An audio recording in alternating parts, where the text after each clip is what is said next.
closely. I believe Senator Kennedy still has a first-round opportunity, and I understand Senators Booker and Ossoff would like a second-round opportunity. Senator Kennedy? Thank you, Mr. Chairman. General, how are you? I'm doing well. Good to see you again, Good. Senator. I'm a big fan. Director Peters, you're the director of the Bureau of Prisons, is that right? That's correct, sir. You used to run the correction system in Oregon, right? That's correct. Yeah. Oregon legalized drugs, is that right? That's correct. Oregon's about to reverse that, is that correct? Senator, I'm not familiar with the policy proposed to reverse that. Oh, you just ignored Oregon? Oregon still has a very special place in my heart, sir. Okay. You haven't read any of the articles about the reversal? I haven't, Senator. You don't know anything about it? Correct, sir. Okay, wow. You're in charge of implementing the First Step Act, Director? That's correct. How many criminals have you released under the First Step Act? So First Step Act for the overall release since the initiation of the First Step Act is, I have that exact number in front of me. You don't know off the top of your head? Sorry, Senator. So 70% of those that were released, we have about 30,000 individuals that have been released since the passage of the First Step Act. All right, so you've released 30,000 criminals under the First Step Act. Okay? And how many of them, before you released them, did you contact any of their victims to say we're about to let this guy out? Senator, it's my understanding that that notification happens through the U.S. Attorney's Office, but I will check into that and get back to you. You don't know? Senator, I don't.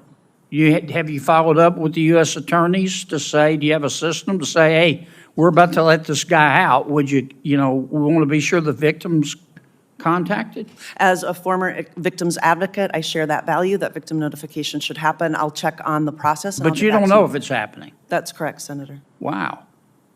Okay, of the 30,000 criminals you let free, how many of them have come back?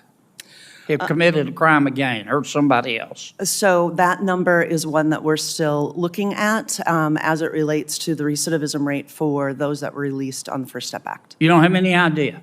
No, Senator. You don't have anybody at the Bureau that can count? I do not have that number in front of me today, So let me get Senator. this straight. The First Step Act was passed in 2018. This is 2024, am I right so far? That's correct. That's 6 years.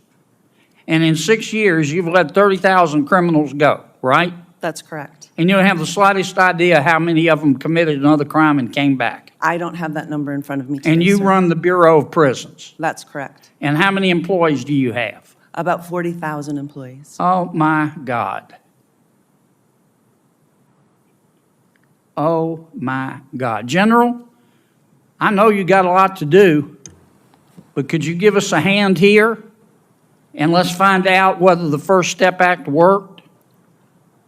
And how many, if we've released 30,000 criminals after 6 years, our director here doesn't know how many have committed another crime and come back?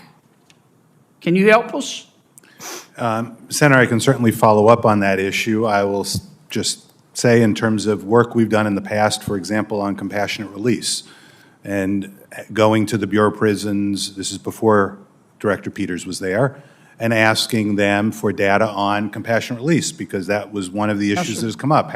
Excuse me for interrupting, but I'm not talking about compassionate release. No, I understand. You know, I'm my just saying- colleagues said we were told that it would save money and it would be in the interest of public safety to release criminals from prison. I didn't vote for it, but the majority rules. And so Congress did it.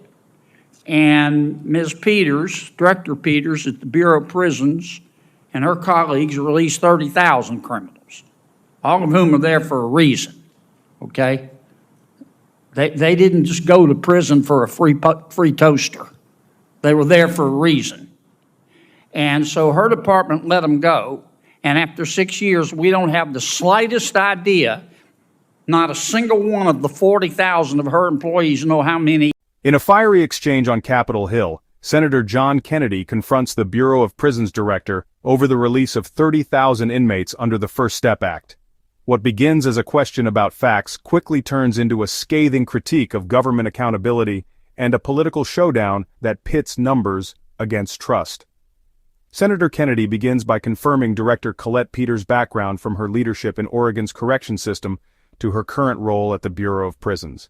But the pleasantries end quickly when Kennedy zeroes in on a key figure: 30,000 inmates released under the First Step Act. Kennedy's question is sharp: how many have reoffended?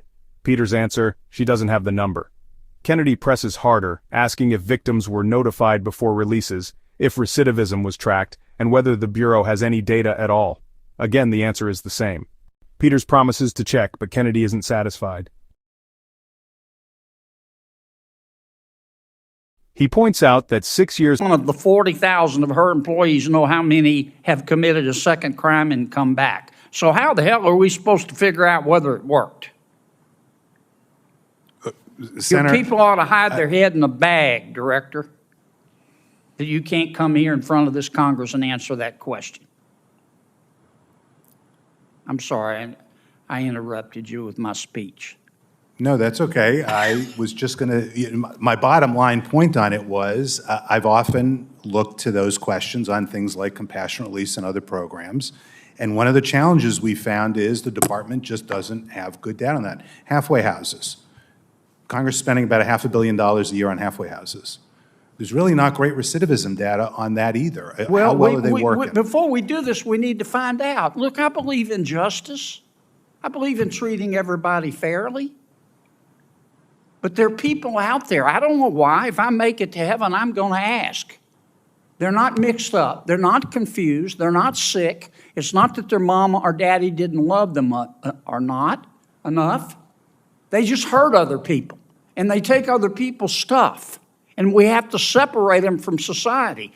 And the director let 30,000 of these folks go and can't tell me today how many have come back. I just find... But this exchange highlights a rift in Congress, not just over numbers, but over trust, communication, and the role of government. As the debate continues, one thing is clear: the question of public safety versus second chances isn't going away anytime soon. Subscribe for more political breakdowns and Capitol Hill moments.